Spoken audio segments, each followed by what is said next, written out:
awalnya melukis. Sebenarnya kalau patung itu sebenarnya aku juga nggak nyangka aku terus larinya ke patung ini sesuatu yang emang nggak aku rencanakan. Waktu itu saya emang suka mainan, hobinya mainan, di samping melukis kan bikin mainan. Nah dari situ saya pernah lihat Gundam. Bagi saya yang waktu itu memang orang yang bukan orang mampu, Gundam itu mainan yang mahal. Makanya dari itu saya berpikir gimana kalau saya bikin Gundam sendiri. Nah dari situ terus berlanjut terus ikut pameran. Beberapa kali emang banyak yang nggak merespon dengan karya-karya, cuek aja mereka dengan karya-karya. Lama-lama terus puncaknya saya bikin karya di JEC. Waktu itu acara ulang tahunnya ISI, disitulah puncak saya bikin karya yang besar dengan ukuran 1:1.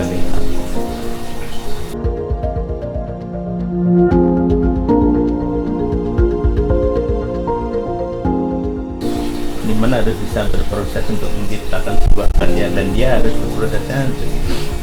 bekerja sendiri. Kalau dia bekerja sendiri, otomatis dia akan mengetahui prosesnya. Dia lama-lama dia akan merasakan perubahan-perubahan yang akan dia rasakan. Dari situ dia akan melihat bagus jeleknya karyanya dia sendiri. Kalau masalah bentuk-bentuk visual itu sebenarnya dalam hati saya nggak pernah terikat.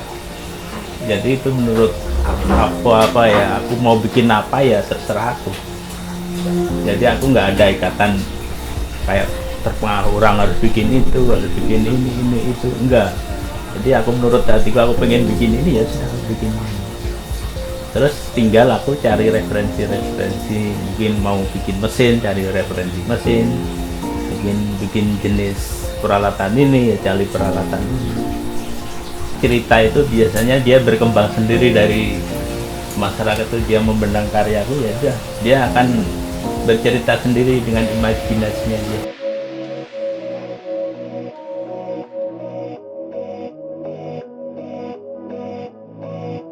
Seniman harus kerjasama dengan galeri-galeri, dan pemerintah juga harus tahu tentang, dia harus terlibat juga dalam masalah pemasaran, dalam masalah publikasi. Seniman hanya menciptakan sebuah karya, dia memikirkan membuat sebuah karya, mungkin suatu karya yang baru atau penemuan yang baru.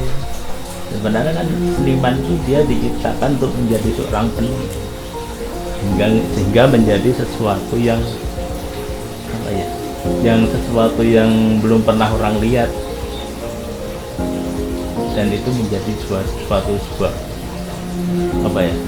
barang atau suatu benda yang nyata gitu. Meskipun itu hasil dari angan-angan seorang seniman.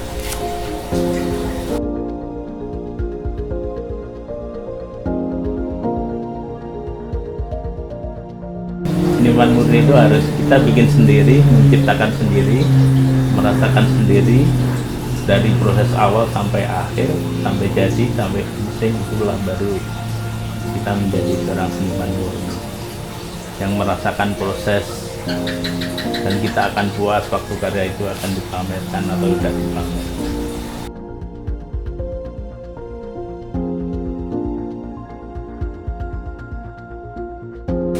Bagaimana seniman muda sekarang, bagaimana anak-anak muda sekarang, kayaknya masih perlu banyak jam terbang. Yang penting